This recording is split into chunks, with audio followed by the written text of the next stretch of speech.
সেদিন আমি মিষ্টির দোকানে মিষ্টি কিনতে গেছিলাম। সেখানে বেশ ভিড়।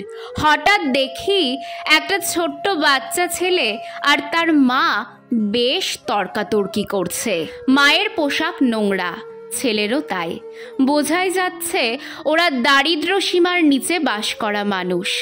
ছোট্ট ছেলেটা বলছে, দে না মা, আমায় দুটো পান্তুয়া দে না। মা মুখ কুচকে বলছে, তোকে দিলাম তো, এটা আমায় খেতে দে, আমার খুব ভালো লাগে পান্তুয়া খেতে। কথাটা বলতে বলতেই মা গপ করে মিষ্টিটা মুখে পুরে দিল।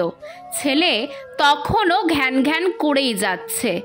মা এবার একটু ধমকে বলল, পরে অন্যদিন বাড়তি পয়সা পেলে আবার মিষ্টি খাবো আমরা মা ছেলে, এখন চল। চলে গেল ওরা।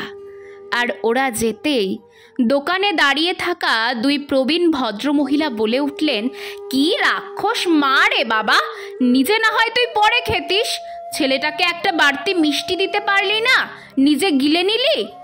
আমরা তো এখনো কিছু ভালো পেলে আগে সন্তানের জন্য তুলে রাখি, নিজের জন্য থাকুক আর না থাকুক, সন্তান খেলেই তো মায়ের খাওয়া হয়, তাই তো জানি, কিন্তু এ আবার কেমন মা, ছি।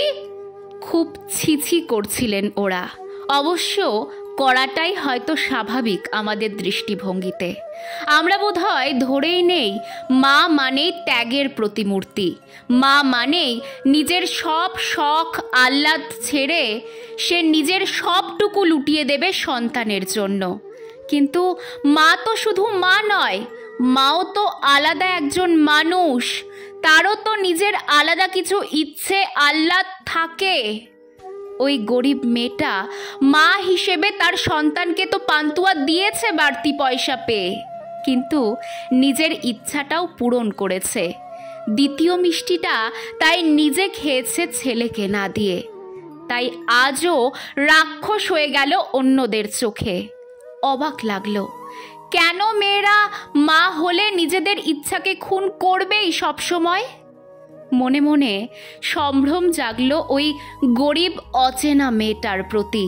মা হবার পরেও নিজের মানুষ সত্তাটাকে আজও সম্মান করতে পারে ও। আমাদের সমাজের বেশিরভাগ মাই তো ভুলে যায় মা হবার সাথে সাথে আমিও আলাদা স্বাদ আহ্লাদ সম্পন্ন একটা মানুষ।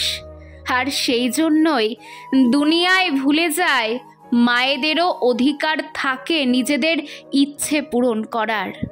তাই হাত জোড় করে সমস্ত মায়েদের কাছে অনুরোধ করছি, আপনারাও রক্ত মাংসে গড়ে ওঠা একটা মানুষ, আপনাদের মনেরও কিছু চাহিদা আছে, সন্তানের জন্য সেগুলো বিলিয়ে দেবেন না।